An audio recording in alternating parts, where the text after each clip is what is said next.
Vienas smagiausių tinklinio elementų – puolamasis smūgis. Visuomet turite būti pasiruošę atremti puolamąjį smūgį, tačiau taip pat svarbu nepraleisti progos pačiam jį atlikti.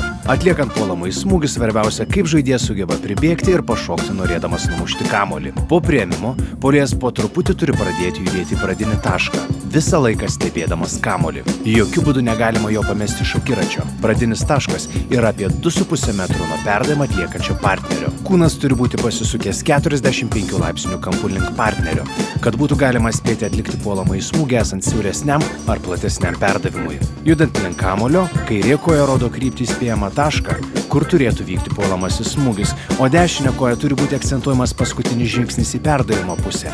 Tai leidžia būti arčiau kamuolio. Atkreipkite dėmesį, kad negalima per greitai pribėgti prie kamuolio, kol dar nėra atliktas perdavimas. Tokiu atveju kamuolys visada bus už jūsų galvos ir smūgio netliksite. Pašokus reikia stengtis, kad mušant kamuolį ranka būtų pilnai ištiesta. Puolamojo smūgio metu kamuolys turi būti maždaug 30 cm atstumu priekyje puolėjo. Tai leis žaidėjui matyti, kas vyksta kitoje aikštės pusėje ir bus galimybė numušti kamuolį žemyn, išvengiant užtvaros. Stenkitės judesį atlikti teisingai ir kuo staigiau. Nepamirškite, kad kiekvienas netikėtas, žaibiškas smūgis jums gali atnešti taip lauktą pergalę žaidimo metu.